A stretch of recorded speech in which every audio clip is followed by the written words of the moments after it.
Hello everybody, good evening and welcome to the United Stand. It's Saturday Night Live with me, Mark Goldbridge, as we discuss the latest Manchester United and Manchester United transfer news. Lots to get into on the show tonight. Sorry, I'm a bit tired. I've just been swimming through all the tiers of United's haters. Apparently we're really lucky today. Apparently Scott Parker has been saying that Manchester United should not be getting a penalty from the officials in a VAR room, and totally forgets that we had a penalty stopped from officials in the VAR room. Get your suit off, get back in your back garden and do some keep-ups. But look, I want to talk about transfers. I want to move on. We beat Burnley. Let them cry a river. I don't care. We're here to talk about transfers. 48 hours to go. Big update from David Ornstein. Has Ruben Amorim been betrayed in his transfer plea for a midfielder? We were on the US tour. He said, I need more pace and intensity in that midfield. We went for Plea. We still don't have a midfielder. I don't believe for 1 second that when Ruben Amorim was given the job back in November and he was talking about taking this job, I don't believe for 1 second he signs that contract being told we won't get you any midfielders. At all. I do not believe that. I think he has been betrayed. I think he has been let down. And you can think what you think about systems and selections, and that's your individual right. But I'm posing the question here. Put aside formations, put aside selections. Has this manager been betrayed by the owners of this football club? And I think, yes, he has. Yes, he has. 48 hours to go, and David Ornstein is saying this. Maybe a loan deal for a midfielder, but nothing going on at the moment. It is in the pipeline for a future, but it doesn't look like we're getting a midfielder with two days to go, which is not great. He also goes on to say that Lammens is not as advanced as people think. So, look, 3 signings is not enough, says King Walker, and I absolutely agree with that. And I think, look, maybe we're in a slightly more comfortable position than we could have been with that late winner from the spot from Bruno, that we can focus on this, but we must focus on this because it's closed in 48 hours. And I find it incredible, absolutely incredible, that something that Ruben Amorim has asked for publicly with a midfielder, he may not get one. And also, David Ornstein said this today, Mainoo wants out, no doubt. Mainoo wants out on loan, no doubt. That's not changed. Man United are saying he's not going anywhere. Maybe a big bid could change that. But, you know, I think a win against Burnley was well needed. But does it mask the carnage in Manchester United's midfield? I don't know. But I do want to read you this because, look, cry me a fucking river. There are so many people moaning about Manchester United. Some of them are our own fans. Apparently Burnley played well. By the way, I've just seen a clip from some nobody on Sky. I do recognise the name from somewhere. I think he did play. But, I mean, he clearly didn't watch the game. He said our celebrations were embarrassing and that Burnley played well. Basically, it was a smash and grab for Manchester United today. And this is the incredible propaganda that exists in certain parts of the mainstream. They just don't watch games. I mean, it might be on in front of them, but they're probably playing on their phone, checking their bank account. I don't know, but they're not watching the game. Should have been 3-0 up at half-time. What's lucky about that? I don't know. But I wanted to read this because I'm not massive into stats, but we've got a gaping hole in our midfield and in our goal, and they need to be filled. But look at this. For the season so far, XG, expected goals, Man United are joint top with Chelsea, 6.7. Shots on target per match, Manchester United are third, 5.3, ahead of Arsenal, who on 4, and Bournemouth on 4.3. They're joint second, in fact, with Chelsea on 5.3. Touches in the opposition box, we are top with 100. Obviously, some teams have got to play twice yet, but 3 times yet. Chelsea have 84 touches in the box. And big chances, Manchester United are in the top 5 for that as well. So, look, I look at those things, and I don't run away with stats. What's the point? But I do look at it and go, there is improvement from last season. We are having more touches in the box. We are creating more chances. And this is with a midfield that basically is not very good. And a goalkeeper, it was terrible. So stats don't win you points, Neil. That's not my point.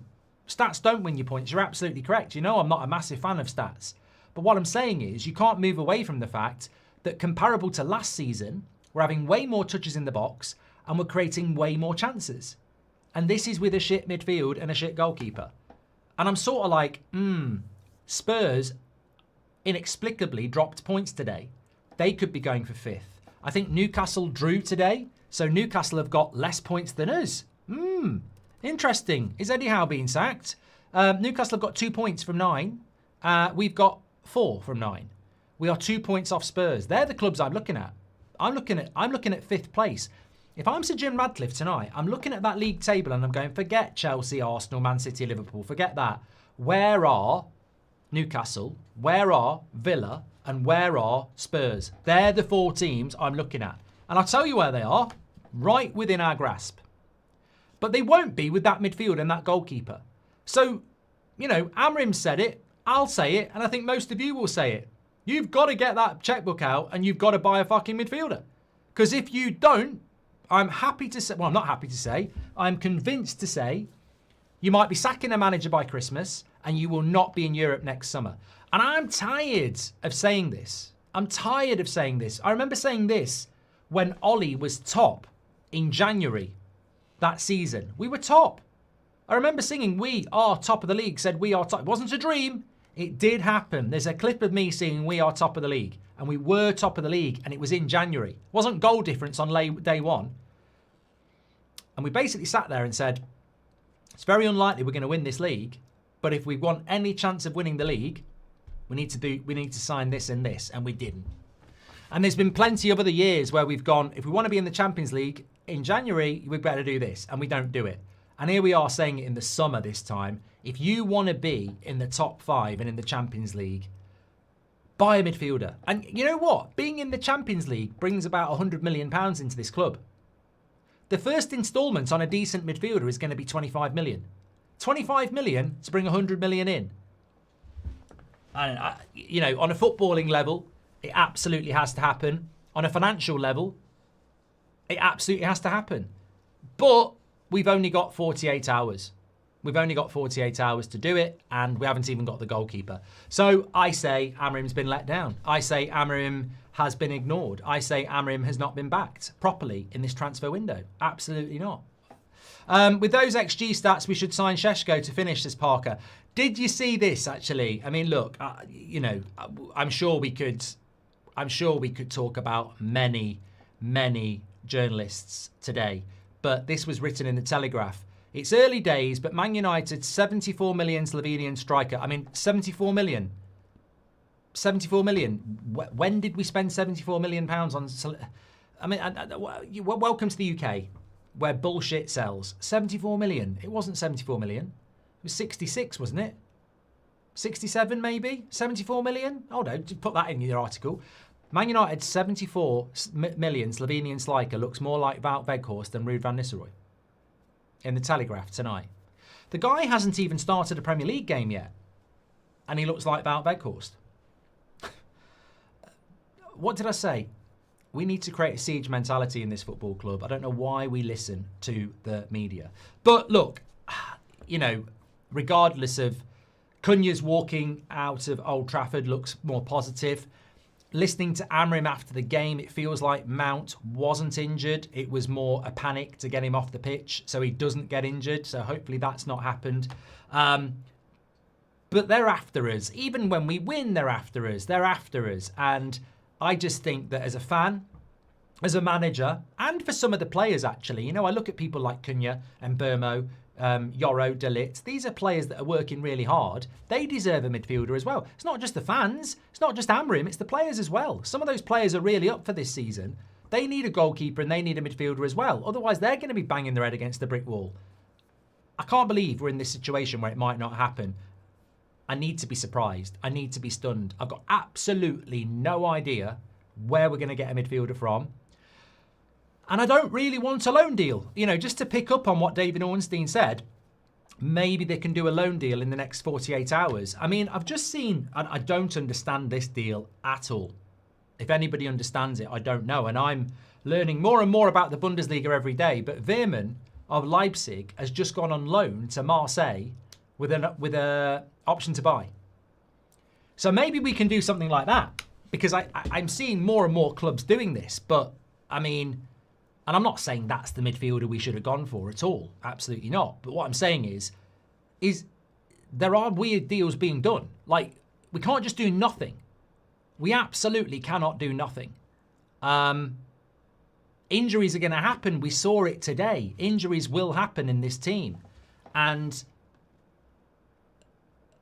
you know, I'm still very, very concerned that Mainoo wants to go as well. So we have to do something in that midfield. And if we don't, I don't think we're backing the manager.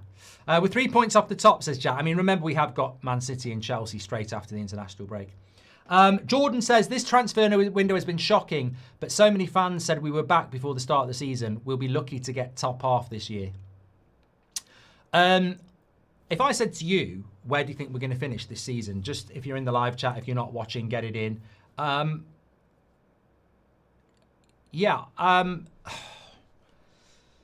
would say it depends how bad everybody else is, really.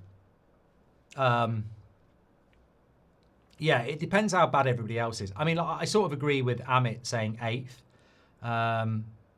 It could be lower than that. I doubt it would be higher than that. I think what we saw today is that we have to work really hard to beat anybody. And I don't think a last minute winner against Burnley means we're going to be in a relegation battle. But I think every game takes a massive amount of effort. I mean, and that takes its toll on injuries. When you're playing to the 90th minute every game, it takes its toll. I mean, look, Fulham last week were playing to the 90th minute. Arsenal, 90th minute. Grimsby, 90th minute. Today, 90th minute. That absolutely kills you. Like, you know, if you're a Liverpool or an Arsenal, a Chelsea, or even other teams, if you're like 3-0 up or, 4-1 up or whatever in the 70th minute, you're off the pedal in the 70th minute. You might even get subbed off. So, it's very, very intense. And we have to work ridiculously hard every game. So what does that mean? Well, it can have an impact on fitness and injury, but I also think it can have an impact on points. Like, we have to battle everybody because we're not able to put teams to bed. So yeah, I'd say probably around 8th. I don't put us in 5th at the moment for the simple reason I was saying before. If we don't do those bits of business, how can we expect it? Bienda's ridiculously shaky, and Onana's even worse. Did you see ESPN had already posted a post about Bruno missing 2 penalties in 2? It's disgusting. We need to protect Amorim and the new signings from this, says Vibor. It's an onslaught, mate. It's interesting, actually, because the attack is more subtle now. When I was growing up, you used to get, newspapers putting horrific headlines about players and managers. And then we had all this, attack on fans in social media because of them being abusive towards players. But I think the press instigate it so much. Certain elements of the press just completely and utterly cause a pile-on. Propaganda, lies. I mean, as I said, that some of the analysis of the Man United game, you can just tell that they didn't watch it. Didn't we get Amrabat on loan, says Omar. Yeah, but I mean, look, we were in talks with Amrabat for a very long time, weren't we? Plea Mazraoui CDM, he's a monster, says Dim. I mean, look, I would like to think something like that could happen, but it's a fan theory that never seems to happen. Vinny says, what 3 realistic midfielders will you be happy with? Give us the Goldbridge opinion. I mean, I don't know. I don't know. I can't do that because I don't know what we've got available. I don't know what's possible. I'm obviously leaning towards the fact that we've left it too late. I can't see a Brighton for Belieber, a Crystal Palace for a Wharton, a Sporting for a Yulmland. I can't see these people doing anything. I actually wonder whether Man United had basically gone, it was Belieber or nothing, and now we're going to get nothing. One good thing Dalot did was cross to Sesko, says Just Picks. Thank you very much for that. We all know this. Amorim knows this, but the ownership doesn't know. We need at least one midfielder at least, says Mike JW. I think it's a terrible indication of how the knowledge in the hierarchy of this football club is not as good as the manager or the fans. To not know what the manager knows and what we know and be in power is scary. Knowledge is power, and our power doesn't have knowledge. It's almost like we're begging them to do something that's going to benefit them. It's almost like we're begging them to buy something that will stop them failing. You know, if I was in a room with Sir Jim Radcliffe, I'd say, why haven't you bought a midfielder? At the end of the day, do you want a glass of champers? No. At the end of the day, you know, it's about budgets and, you know, it's about projections and it's about plans. And I'd say, mate, you do realise if you don't get a midfielder, you might be sacking Amorim. Well, that's not our plan. Well, I don't give a shit about your plan. If results go really, really bad, you'll have to do it. And it's going to cost you more money anyway. So you won't buy a midfielder. And I'm telling you now, if you don't buy a midfielder, I think there's a realistic chance that you'll have to sack Amorim because you'll be mid-table and it'll be shit. And that's going to cost you, what? To sack Amorim and his coaches and replace him? 20 million?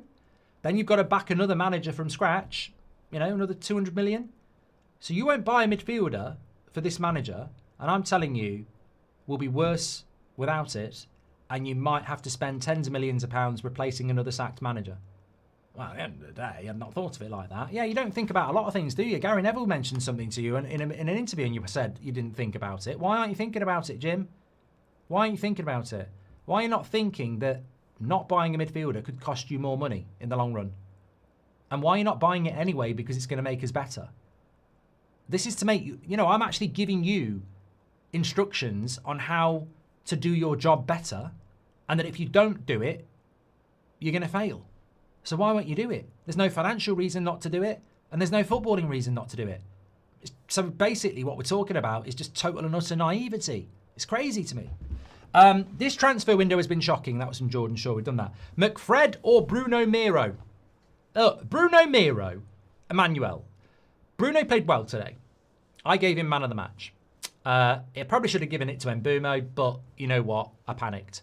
The reason I gave it to Bruno is I'd forgotten about Mbeumo and I was going through the player ratings and I didn't think anyone would be better than him because I'd already done Yoro and De Ligt.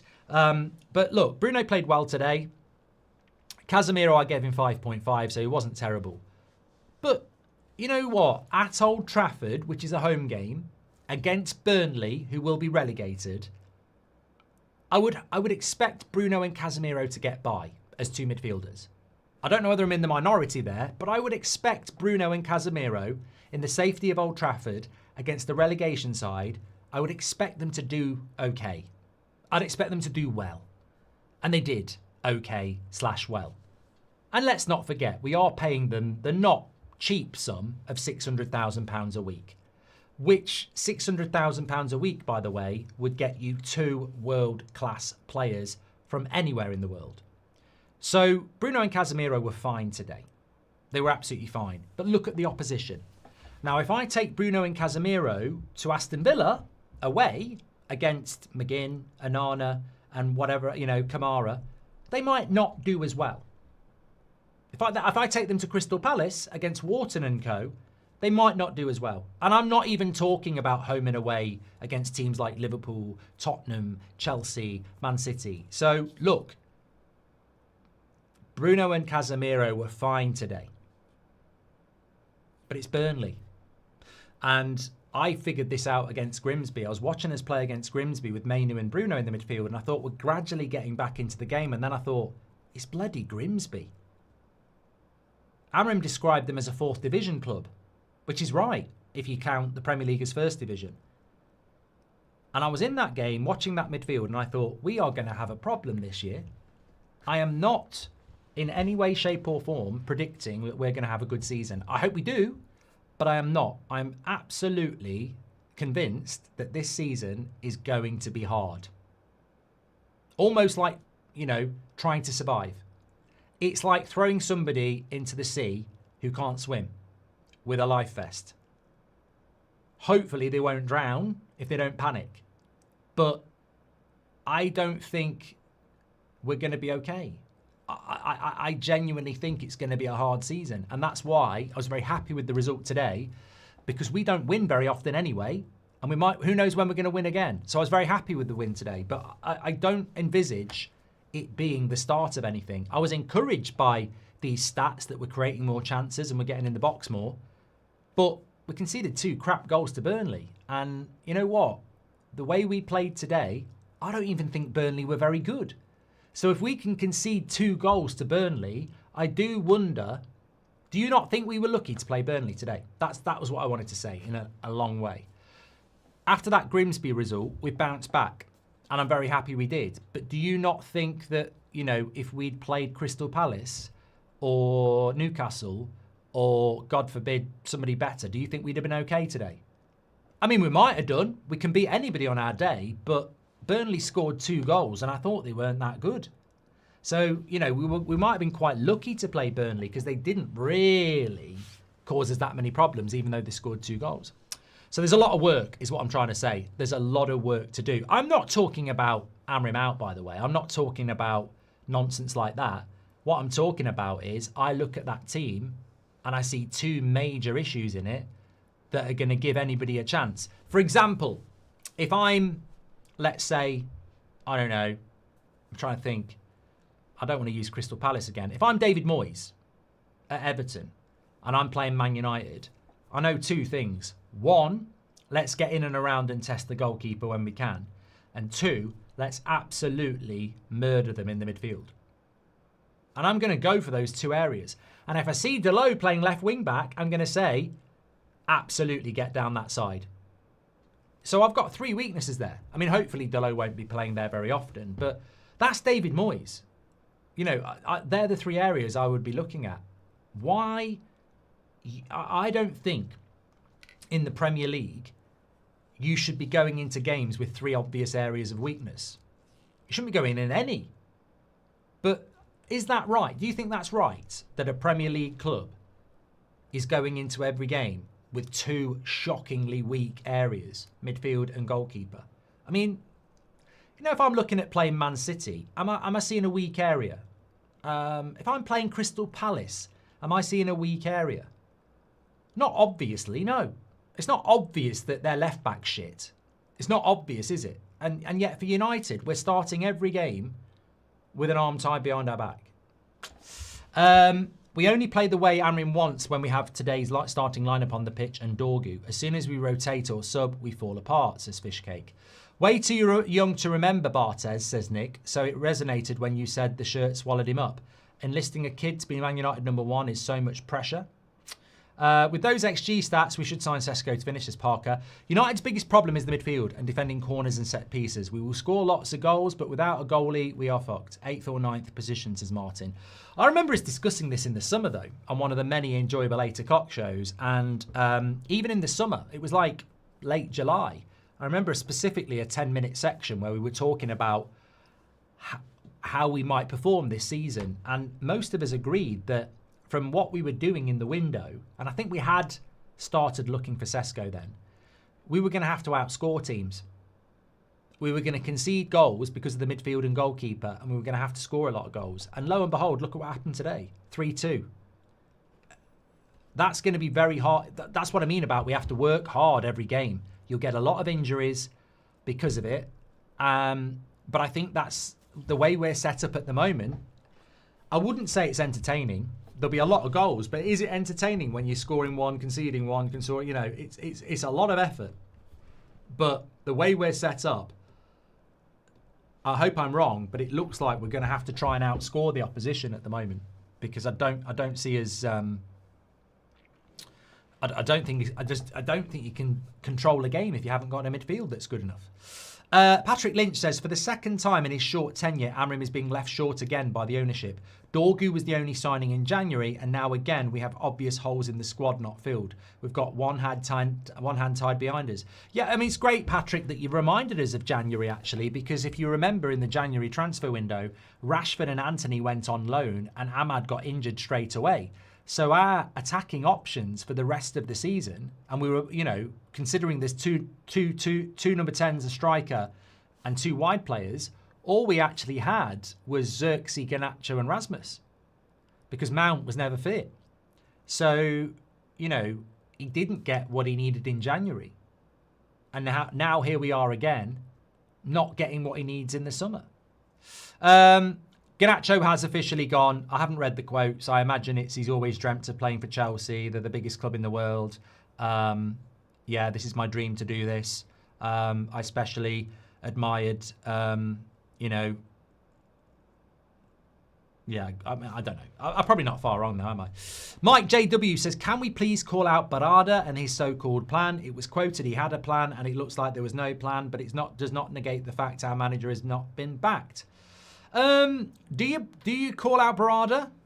Do you call out Wilcox? Or do you call out Sir Jim and Joel Glazer? You see, I might be in the minority here, but I know for a fact that Wilcox wants a midfielder and a goalkeeper as much as Amorim. What I don't know is what he did say. Reagan says he did say best club in the world. I don't know whether Malps is laughing at always dreamt to play for Chelsea. I don't know whether he did do that as well. But look, going back to that, I mean, look, Wilcox and Amorim are aligned on a midfielder and a goalkeeper. Hence the talks with Lammens and hence the talks with Baleba. I would say Barada is probably aligned with Wilcox and Amorim more than he is with the people who are actually stopping it. I think this is a financial choice. And on the watch along today, I was saying, who do you think signs off transfers? The guy who owns 28%, Sir Jim, or the guy who owns 51%, Joel Glazer? I don't think anything's changed at this football club. I think Ineos are a noise of change, but I don't think anything has changed. Like, this summer transfer window is not dissimilar to every other one. You know, it's late, it's insufficient, we haven't sold very well. I mean, this is not news. This has been happening for years. So I don't think much has changed. So I don't think that Omar Barada is responsible for that. I don't think Omar Barada is sat there with £80 million saying you're not having a midfielder. I think Omar Barada is saying you're not having a midfielder because they won't give you the money to do it. That's my feeling. I watched the United way again to give me hope, says Pete Jones. Thank you very much, Pete. Thanks very much for your super chat. Anaban says, United have 5 million difference in valuation over Lammens. They can go for Martinez if Lammens deal does not happen. Romano, so probably no midfielder. That was from Romano. Okay. Anaban, look, honestly, I don't want to be the prophet of doom because I know that Manchester United want a midfielder. But all I will say is we're living on a prayer now. We're Bon Jovi. We are literally living on a prayer because where's this midfielder going to come from? And it's going to be massively disappointing. Massively disappointing. 50 Cows just got home from the game. We played well but missed too many sitters. Ahmad needs benching is terrible. He did win us the penalty though. So, you know I'm a big fan of Ahmad. But, you know, he didn't play very well against Grimsby. I don't think he played that well today. But he did win us the penalty. And, you know, you win as a team and you lose as a team. So, look, Ahmad's a brilliant player. He's had a bad start to the season. Let's hope this international break really helps us. I mean, I'm not a big fan of international breaks, but I'm a big fan of this one. We haven't got any momentum to lose. You know, some teams hate the international break because they have a good start and it kills their momentum. I think for us, 2 weeks in the legs of Sheshko and a few other players, Xerxes, a bit of rest for Cunha and Mount, I think it could help us out, to be honest. We can't buy a midfielder because players won't go, says Rory. And David says, the problem is not that we kept Bruno, even though I would have sold him. The problem is that we kept Bruno and bought 2 number 10s instead of 1 number 10 and a midfielder, says David. I do agree with you, David. I wouldn't not want Mbeumo and Cunha, though. I just think the order that we did it was wrong. I mean, Mbeumo looks fantastic. I love Cunha. I'm really happy we have these players. I think that, you know, Chelsea might have their recruitment model of buying young players and hoping they're going to be world class. I think the signing of 2 25-year-olds is vindication for all of you, and myself included, when we were talking from basically November through to the end of last season about how we need to bring in experienced players, and we've been vindicated in that. I mean, Mbeumo and Cunha have brought experience to that team, and we're a better team for it. But we should have bought a midfielder, yeah, 100%. You asked average points after 3 games. If 2018 to present, 4 points. If back to 2015, 6.5 points. Jason, look, 4 points from 15 is what I said was possible because we could lose to Chelsea and City and Arsenal. I said draw with Fulham, beat Burnley, and lose the other 3. It's a possibility. You know, Chelsea are decent, and they've got a good midfield. I worry about Chelsea at Old Trafford. Man City at the Etihad. God, you know, these are our next 2 games. I hope we can turn up and get results in them, but they're going to be difficult, really difficult. And the problem is teams like Chelsea and Man City will exploit the weaknesses in our midfield and our goalkeeper. Ollie says, what film should I watch? And don't say Heat. Can we get some film recommendations for Ollie? We top most offensive stats. How is it a system problem, says Mario Franco. Exactly. You know, people don't want to look at that. I think that's the whole point of it, isn't it? It's not a system problem, it's a player problem. I don't look at United, whether we're playing a 4-3-3, a 3-4-3, I don't look at it as a system problem. I think it's a player problem. Like, we don't have a good enough midfield because of the personnel in it. We don't have a good goalkeeper. And they're 2 fundamentals for me. Alien Special Edition, where can I get that? I'd love to watch that. We need keeper hard, but would prefer a midfielder. Love the show, says Christian. Could Martinez play in the midfield when he's back, says Kieran? I think Mazraoui would be a better midfielder than Martinez, to be honest. Conor Gallagher would be perfect, says Eamon. Is it possible? Would you do it? I would. I like Conor Gallagher. I would sign Conor Gallagher. I've always liked Conor Gallagher. I would take Conor Gallagher. I think Conor Gallagher was good enough to start for Chelsea and they let him go because they had good players. I'd take Conor Gallagher, 100%. I don't know whether it's possible, but I would do it. Because at this late stage, I don't want Rabiot. Don't think he's got the legs for it. I mean, I don't know what Conor Gallagher's doing. Let me have a look. Crystal Palace and Everton received transfer response on Conor Gallagher. I don't think there's anything going on. Crystal Palace have been looking at him. I'd do it. I think he's got big wages, though. I don't know. I've never heard anything about United being in link to him, though. Welcome to the Members Club, Roll Doll. I thought you was dead. Didn't we get Amorim on loan yet? Amorim, thank you very much for that. United, done that from Anaban as well. Gallagher is available on loan.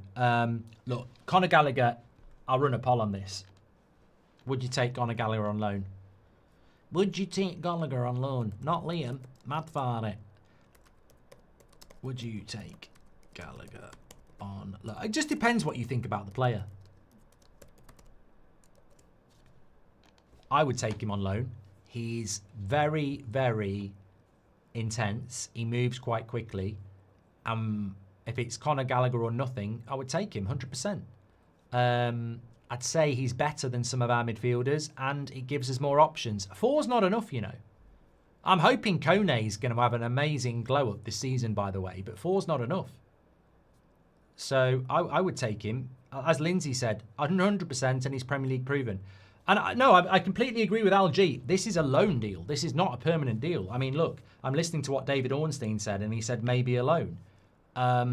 It terrifies me that we might go for somebody like a Rabiot or something like that. So I would certainly look at it. And obviously, you've got to put a loan to option to buy in there. But we're not linked to him at all. No, I'm just saying that, you know, Ornstein has said maybe a loan deal. Look, I like Conor Gallagher. I liked him at Chelsea. I understand they did it because of pure profit. But I do like him, and I think, you know, we're a team that finished 15th.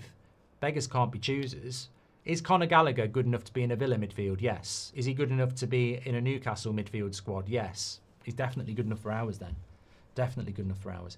He's on 145k a week. Yeah, it's a lot of money. That is a lot of money. But I don't really know. I don't really know what's available on loan.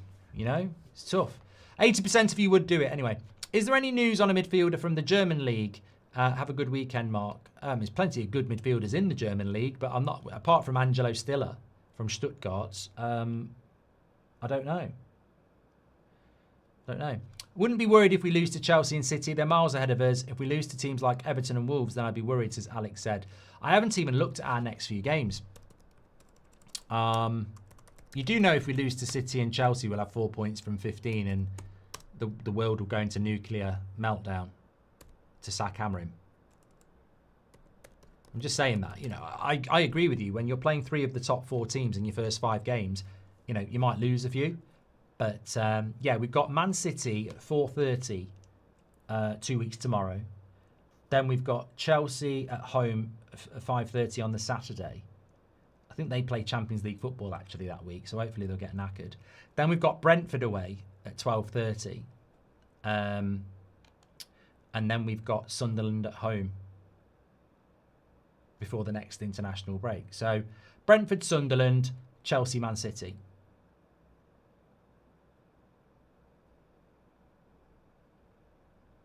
I know what'll happen. I know what'd happen. I can tell you what would happen. I've played the game, right?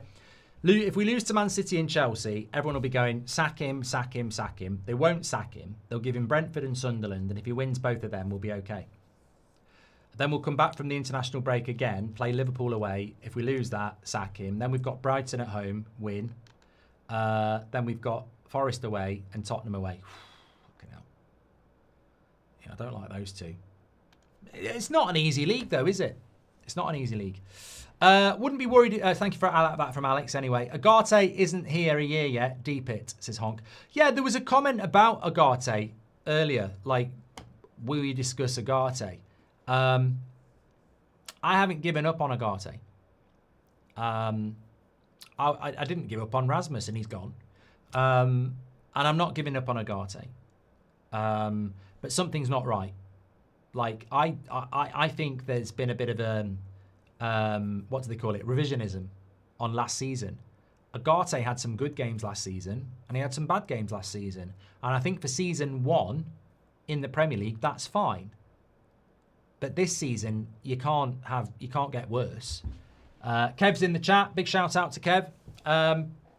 So I think with Ugarte, I haven't given up. It's only 3 games in. But he's way down the pecking order at the moment. I mean, he's 4th choice midfielder behind Bruno, Casemiro and Mainoo. There's a problem there. I'm hoping he can go and play for Uruguay and play well. I think, again, for someone like Ugarte, the international break is well timed. So I'm getting Conor Gallagher vibes now. I want Conor Gallagher. Get me Conor Gallagher. My kingdom for Conor Gallagher. Can we have a GoFundMe for Conor Gallagher? I would like Conor Gallagher now. Go and do it. But this is the problem, isn't it? You know, we're sitting here saying that Amorim's been betrayed. He's not been given what he wants in the midfield. And we all want Baleba or Wharton or something like that. And we know there's bloody no chance of that happening. But there are other options out there. You're telling me there's not a Conor Gallagher type in the French league or somewhere. You know, we can do something. And we have to do something. And if we don't do anything, that's incredible. That's absolutely incredible. Fitness by Alotto, thank you very much for joining the members club. You're an absolute legend. Yeah, so just going back to the Ugarte thing, I haven't given up on Ugarte. But we can't rely on him at the moment. So maybe he goes on the international break, he does well, he has more confidence, he gets going. Look, last season, we didn't buy him till the end of August. So I think, understandably, we could all sit there and say, you know, it's a bit unfair. He didn't have a pre-season and he's adjusting to a new league. But this season, he's had a pre-season and he's playing worse than he didn't than last season. So he's got to step up. It's year 2. But I haven't given up yet, no. More Amorim out intensify if we draw or lose until December, says JB. I don't think the Amorim out movement's going to change its mind. And I don't think the press are going to change their agenda. So we are going to be fighting this for a long time. And remember, there are people in the press and there are Arsenal fans that are Arteta out, amazingly. So it's always going to be there. I sent something on Talk Shit, says We Are United 1999. It was Kaya who said, can you talk about Ugarte? I thought he's supposed to be our Rice or Rodri. I see Gravenberg improving after a bad first season. Is Ugarte a flop? Very good point. We did speak about it. I think I answered it. I've not given up yet, but he's got to deliver this season. And you know what? What makes it worse is that Amorim sold him from Sporting to PSG for a lot of money. And I think a lot of us thought that because Amorim had used him at Sporting, he will work at United. And if you listen to Sporting fans, some people feel that Yulman was the massive upgrade on Ugarte and that Amorim was happy to do it. I don't know. Why won't the board sign a midfielder? Are they slow, says Amorim? I mean, you know, again, I've got no idea. It just doesn't make any sense to me. Sean Keane said, sorry, Sean Keane, thank you for being a member for 34 months. Rim Yatcliffe says, lots of fans sad about the win today. I'm glad you said it, because I'm not here to be, you know, stirring the pot. But, yeah, you know it and I know it. You know it. I know it. Like, there will be certain United fans who are gutted by that. Because when you do the video saying, get Amorim out, or when you do the tweet saying Amorim out, then everybody remembers it. The receipts are there. And I think some of those people today might be going, oh, what a great win at last. Thank God. La, la, la. But you've already said Amorim out. So you've already nailed your flag to the mast. And as we know in modern society, people don't like being wrong. They want to be right. So, look, it's sad, isn't it? My advice, and it means nothing, is I learnt it. I learnt this from Van Gaal. I went Van Gaal out. No, I nearly said it. I went Van Gaal out really early, and it was the most horrible 4 months because I was Van Gaal out at Christmas, and he didn't go till the end of March. 5 months, May. Oh my God, it's the worst 5 months as a United fan I've ever had. Because I always want United to win, but I couldn't stand Van Gaal. And you get to the point where you're like, it's confusing because you're like, you want Man United to win, but then you're looking at the league table and going, if he loses a couple more, he'll definitely lose his job. And remember, we had Mourinho writing love letters to the club, and I love Mourinho. So I'm like, Mourinho's there and he wants the job. Van Gaal's here. And you're like, I never wanted us to lose, but it was a horrible 5 months. And I said to myself, I'm never doing this again. I'm just going to back the manager because that aligns with what I'm comfortable with. I just want Man United to win. So I'm going to back the manager for as long as I can until the writing's on the wall, because I can't deal with that going early.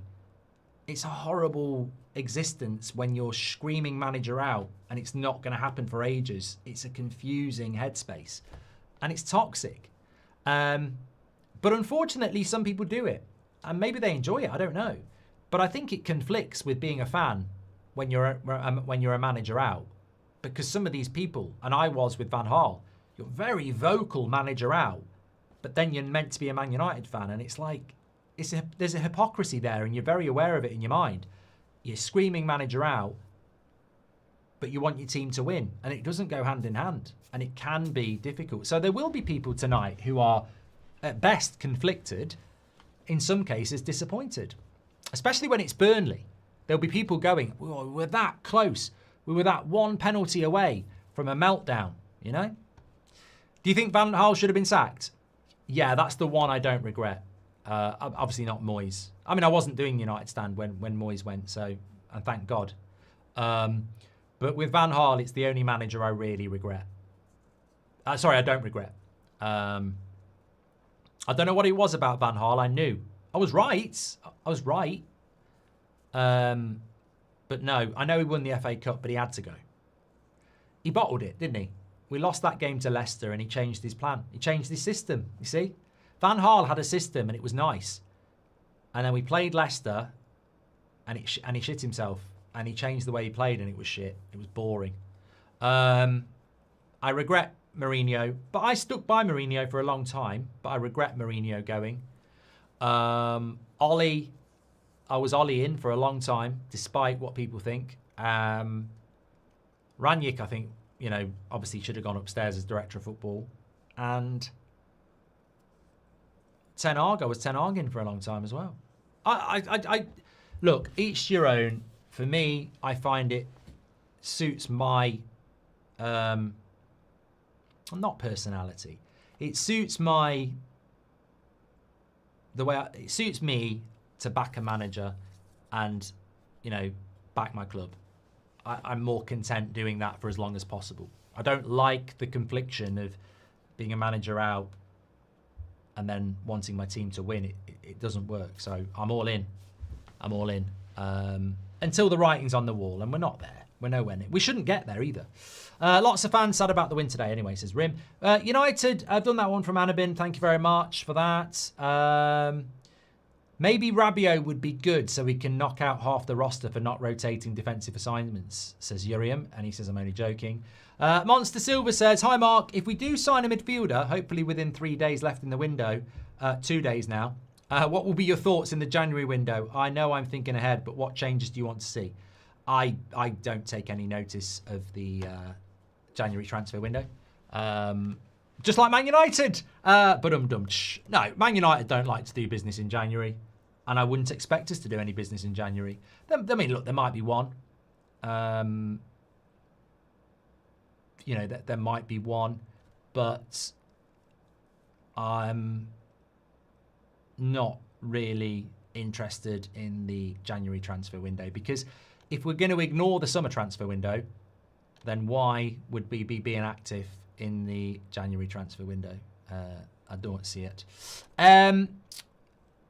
Just having a quick look to see if anything's going on. You've got me all excited about Conor Gallagher now, and it's a fan theory. I must repeat, there is no news that Man United are going to go for Conor Gallagher.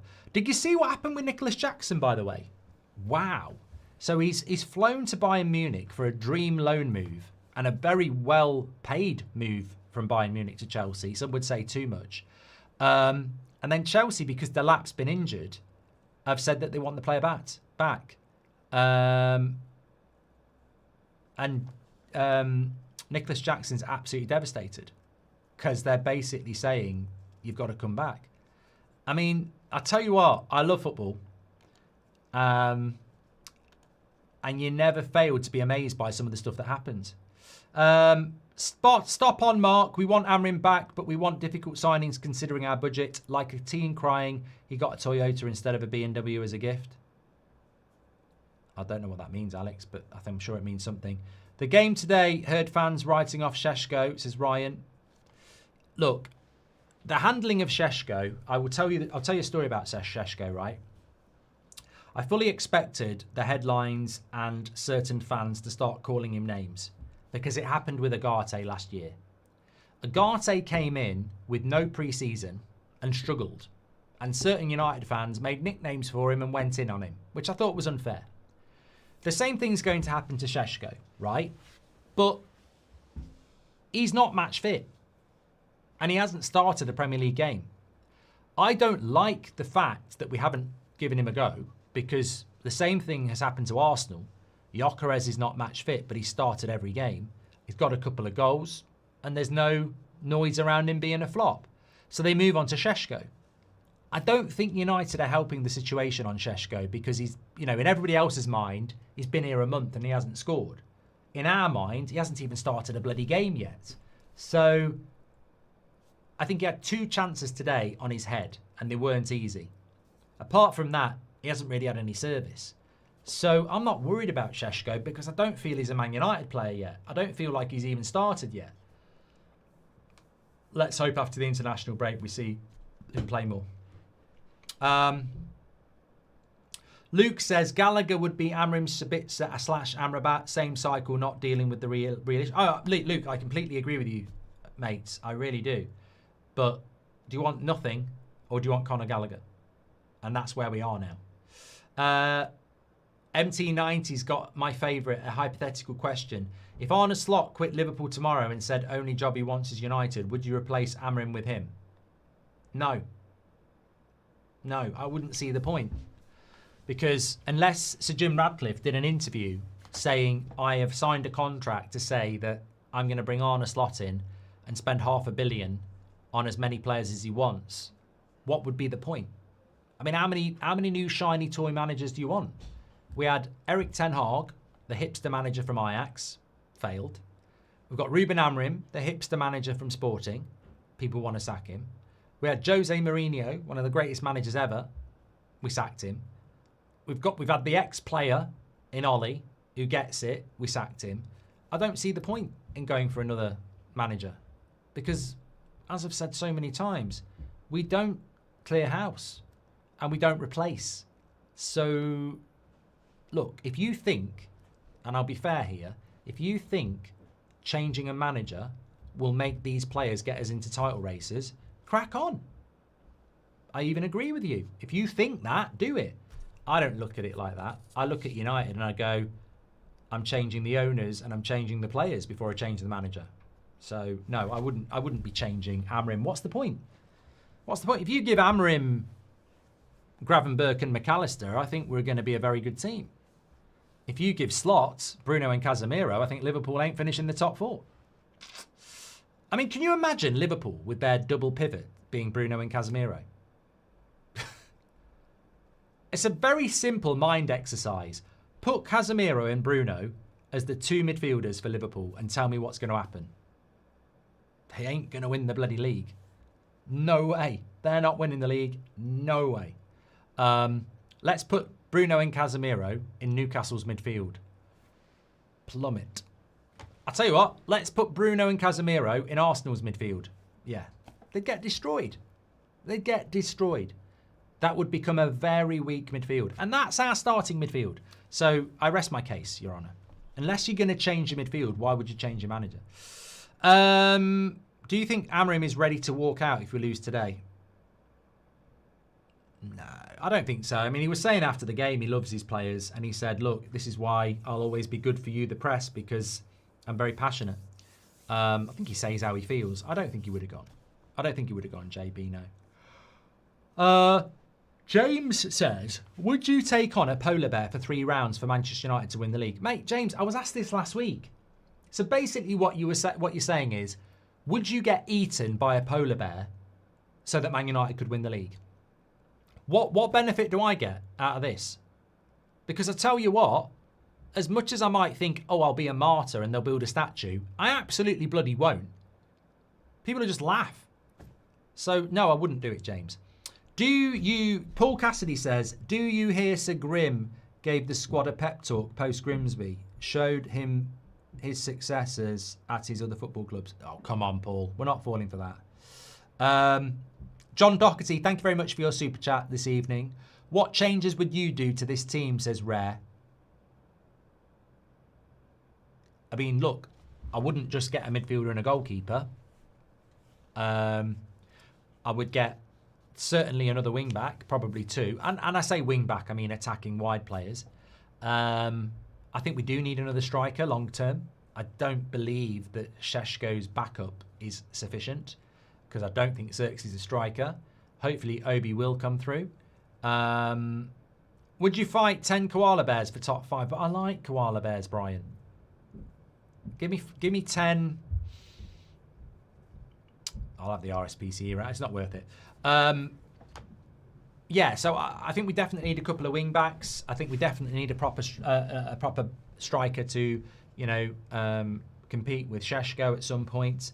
We need 2 midfielders and a goalkeeper, obviously. Yeah. We should back Amorim, says Anjishnu. We are seeing visible changes in the attacking third. It is tough for him to run a new system without a goalkeeper in a midfield. Absolutely. Absolutely.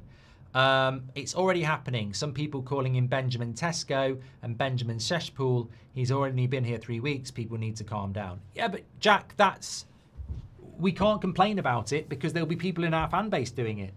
Man United fans, apparently. There's no patience in football anymore. There's absolutely none.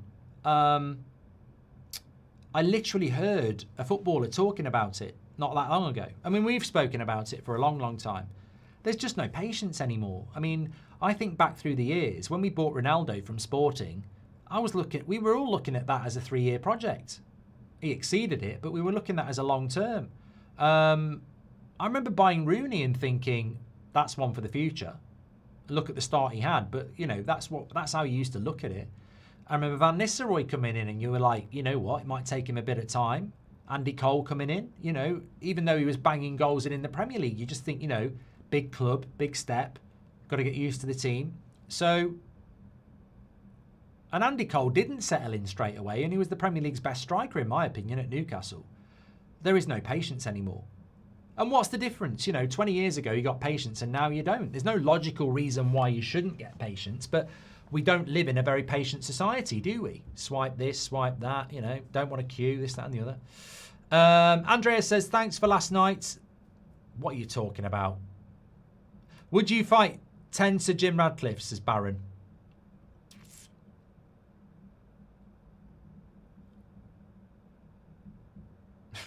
I don't know what, I've just got into a trance thinking about that. Don't think any new sign, not that type of trans. Don't think any new signings, maybe Lammens, yes, or happening. Don't think any new signings are happening, says Vatzel, apart from Lammens. But being the situation all along with these owners, always as fans hoping till the end of the window, always to be disappointed. Look, essentially, I'll be as blunt as this. If we don't sign a midfielder, there should be, well, I don't even know how to put this because it won't happen. If we don't sign a midfielder, everybody should be Glazers and Ineos out. Protests, whatever. Targeting sponsors, whatever. There won't be. But if they don't buy a midfielder, that is basically a big message to us, the fans, that we're not serious. If we don't buy a midfielder, this club is basically saying we're not arsed. If we don't buy a midfielder, that's basically our owners saying we don't think we need one. So, you can dress it up as much as you like, but if we don't buy a midfielder in the next 2 days, our owners are basically saying, fuck you. You're wrong. We don't need one. We're not getting one. And they're saying that to the manager who has publicly said he wants one. So, am I wrong? I don't think so. Do you think Amorim is too honest and weaponised media with his responses, says Sanchez? I don't think Amorim really gives a shit. I think he is who he is. And he probably knows exactly what the media are. And he probably doesn't give a shit. Ruben said Shesko had muscle cramps after Grimsby, says Anaban. Yes, I saw that. John Doherty, thank you very much for your super chat. I appreciate it and appreciate you. I think our finishing is so bad because we face crap keepers in training, says most. Yeah, I mean, look, at the end of the day, if you're training against Binder and Anana, you probably think you're a better finisher than you are because every shot goes in. Great point. Would you box a flock of pigeons for top 4? Jack, I've got to be honest, pigeons irritate the shit out of me with their stupid cooing from 5 o'clock in the morning till 8 o'clock at night. They annoy the crap out of me.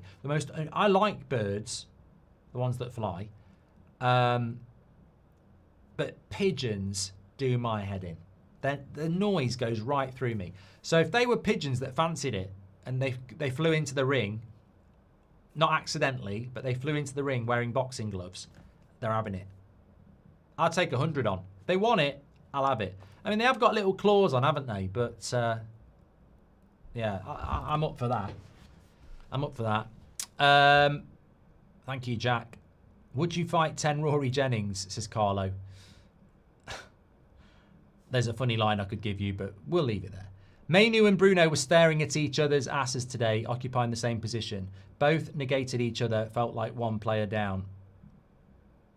Grealish would be brilliant in this system, says We Are United. Well, look, I will always say this about Jack Grealish. I wanted him to come to Man United when we were looking at Van der Beek, and I think Ollie did as well. But obviously, we were never going to pay 100 million quid for him. We all saw you losing to the Geese, says Parker. That wasn't a proper fight. That wasn't a proper fight. That was all. They were just gobbing off.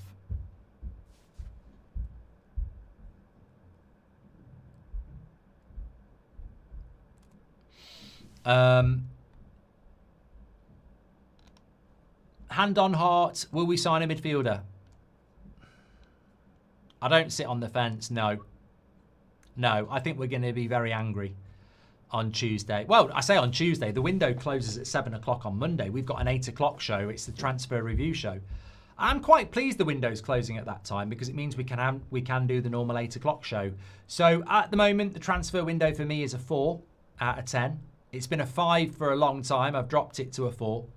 And I've dropped it to a 4 because I think it's shambolic that The striker isn't fit for the season because we bought him late. I think Mbeumo's only just getting match fitness as well because we bought him late. We haven't got the goalkeeper and we haven't got the midfielder. So the recruitment's been poor. And then the sales has been even worse. So for me, it's a 5 pushed down to a 4. Remember, 6 would be an average window. So it's definitely a poor window for me at the moment. And look, I like Cunha, I like Mbeumo, I like Šeško, but it had to be minimum of 5 in. And we've failed to get the number of players out that we needed to get out. I mean, I personally think Rasmus has been moved out because he's actually valuable. I think they saw a way to get some money in because they're struggling with Sancho and Anthony. So, yeah. The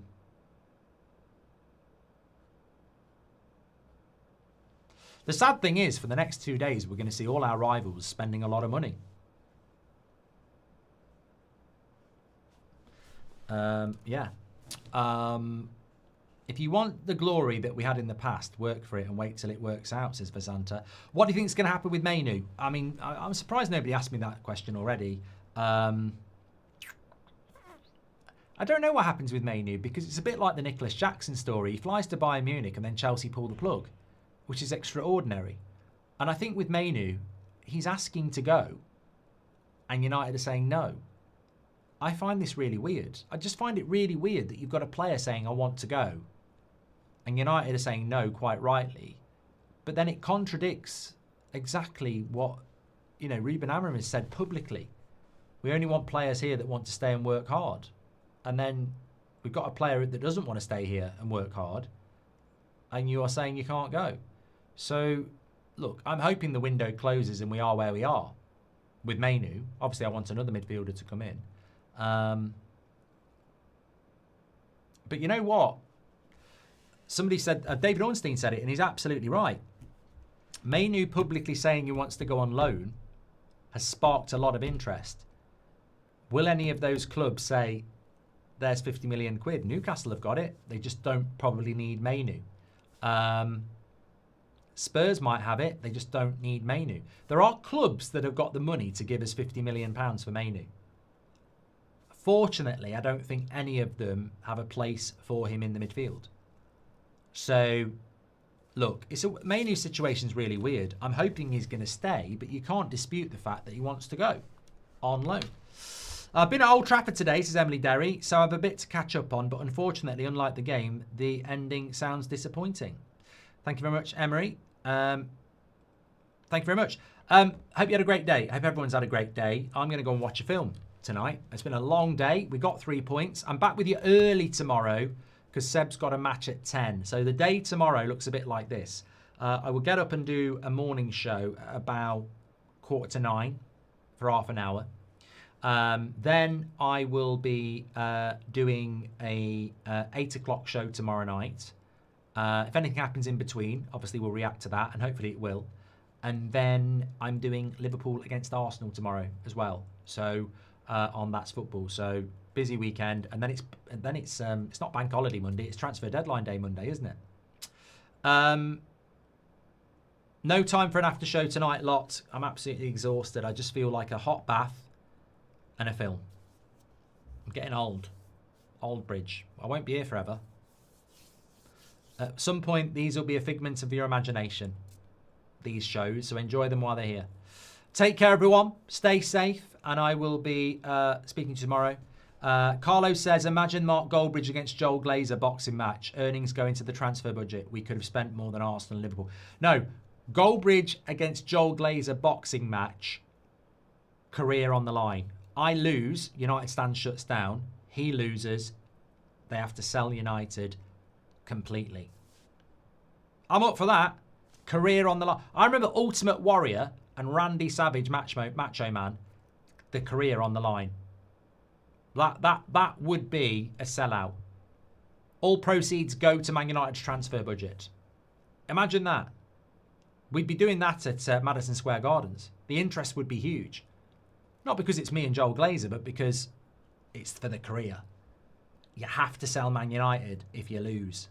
I tell you what, I'd go training like Rocky in Rocky 4 on bloody Red Bull. I'd absolutely get ripped. I'd be sparring with Conor McGregor and Floyd Mayweather. Winner takes it all for the career on the line. I'd win as well. You know what? It would be like wrestling. I'd be winning, and then Sir Jim Radcliffe would run in and like hit me on the head with a chair, and the other Avram Glazer would come in and hit me with another chair, and then the music would play, and out coming for me would be Seb with a ladder. Bang. This is how my brain works. You drop an idea and I start wandering off into it. Who do you think most fans would cheer for? Robert, the funny thing is, I think there'd be some haters out there that would be wanting Joel Glazer to win so that the United stand shuts down. I'm under no illusions about that, Robert. You probably would as well. It wouldn't be one-sided, amazingly. It wouldn't be. Ricky would run out. Yeah, Ricky'd be in as well. And Kev. It'd end up being a Royal Rumble. They'd all be going over the top rope. I'll be dreaming about this tonight. Be a good dream. Then I'll wake up and realise it's not true. I'll be there, holding up the belt, crying, Adrian. I always thought Adrian was a man's name, you know. When I first watched Rocky, I was quite young, and all I was interested in was the fight. So when he was at the end going, Adrian, Adrian, I thought he was gay. I thought Adrian was his boyfriend because he was crying. It was obviously love. And then as I got older, I watched Rocky 2 and I saw that Adrian was a woman. So, and there's nothing wrong with that. But it was like when I first saw Rocky, it was probably the early 90s. And the world was not as accepting as it is now about anything. But yeah, that's genuinely true. It just dropped into my head. I genuinely thought he was crying for his boyfriend. But it would have been way ahead of its time. I tell you what, it would have been on Disney. Thanks everyone for watching. Appreciate that. Seb v Joel Glazer, who wins? Seb, because ain't no way I ain't coming in the ring then. Cage match. Remember when Undertaker threw Mankind through the cage? I mean, that to me is one of the most gob-dropping moments. I genuinely thought. I mean, I know the story with wrestling, but when he threw it, that was a long throw. I genuinely thought they might have gone too far here. It wasn't. It was a long way down. It was a brilliant. I used to love those games. Mankind was just throwing me off anything. He was great. Those were the days. Jaw-dropping, not gob-dropping. Thank you very much. Gary Neville runs out. Whose side's he on? Joel or me? I tell you what, that would be great. Me against Joel Glazer, career on the line, and then Gary Neville runs out to some music. That would be, I'm getting goosebumps because which side would he go on? And then he runs in and he tombstones Joel Glazer and we stand there together like Hulk Hogan and Ultimate Warrior. Rivals, but goodies, and put our hands together. Oh, God, that would be great. That would be great. We've just made it a brilliant show. That would be amazing. You'd have to do it before 9 PM if you want Neville there. Yeah, imagine if that was the plan, and then it's 9:05 and someone's like, "He's gone to bed." All right, thanks everyone for watching. Take care. I'll speak to you all in a bit. Great show as always. 71% of you would take Conor Gallagher on loan. There is no news about it. It's just a theory. Maybe the theory can come true. Thank you very much. Speak to you all in a bit. Thanks for putting a smile on my face.